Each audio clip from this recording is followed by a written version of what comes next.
Hi, my name is Charles Northcote from BlueCHP. We're here today to discuss about how you can gain specialist disability accommodation under the National Disability Insurance Scheme. The NDIS has a specialist housing component called Specialist Disability Accommodation, and it provides up to 28,000 places for people to provide them with housing. Existing housing and new build housing. It's split into two categories. Part of the transfer from the old state scheme will mean people with existing housing will remain in that for the next 5 or 6 years. Then that housing will gradually be retired, and then there'll be the provision of new build housing from there on in.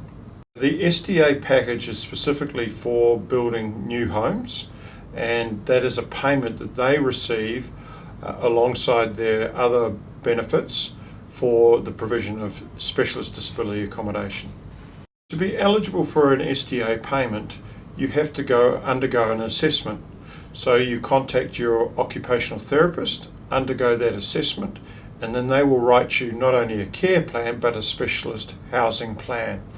And then that housing plan is then provided to the service coordinator in the local area under the NDIS, and from there it is assessed whether the person is actually eligible or not. So the number of people who will be eligible will be a minimum of 28,000 people. The categorization of need depends on the disability that people suffer from. So there are 4 key areas of or categories under the NDIS of particular types of housing. These are improved livability, accessible housing, robust and high support need, physical support need housing. Improved livability really is for people with mild levels of disability, but they need 24/7 care. It's really about an existing house with things that are designed to give them more space, more aids to help them actually live a normal life. If we look at fully accessible, this is more wheelchair type sort of based housing, and so benches, baths, all those sorts of things need to be adapted, especially doorways, for people to be able to access and move around the house. Robust housing is a more specialised, particularly for high needs in terms of particularly autism, an example, where clients might have behavioural episodes, so it needs to be strong and safe for both not only the client but also for the people working in that house.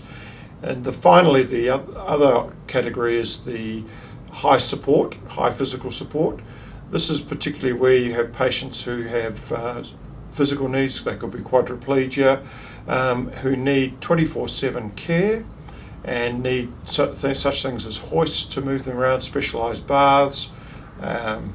Those are the sort of categories that people are eligible for. So BlueCHP will be building in each of these categories. We're already commenced in ropes crossing building of improved livability homes. We do that as a matter of course in every home we build. We are also building currently the largest SDA provision of housing in New South Wales and Australia at the moment, of 345 beds of a mixture of high support and robust housing. This project comes under the Hunter Residence program. It's a program where the large residential facilities at Stockton are being closed, and BlueCHP along with its partners Compass are providing housing across New South Wales. The key learnings from the project are, firstly, one is in design. We've created some fairly innovative design that enables us to adapt each of these designs to different blocks. We've created different ways of building these homes that provide the right amenity and break the house down for particular patients. And then the key from that is we can now roll on forward from that platform and provide housing right across the eastern seaboard of Australia. Where BlueCHP comes in is that we talk to families, we provide various options that may be available. The families or guardians then need to access their occupational therapist. That's absolutely crucial to get that plan written, because it is the occupational therapist that actually determines your eligibility for that plan. SIL providers provide a role. They may be already caring for that individual, and either in-house they'll have occupational therapists or access to them so that clients can go and receive a plan assessment.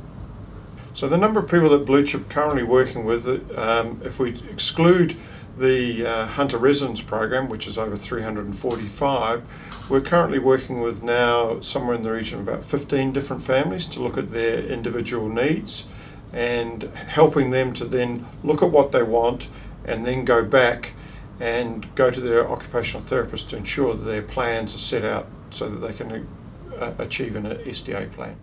Everybody's different, so particularly the families we've been speaking to have been with high range autism.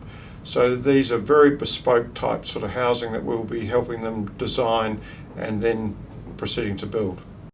In the first instance, if you're looking to understand whether you're eligible for a SDA plan or you're just wanting to sort of explore options, you can quite happily contact BlueCHP on our website landing page. And from there we will then make contact with you and then start the process of trying to understand the needs that you have and put you in the best path towards achieving that sort of plan.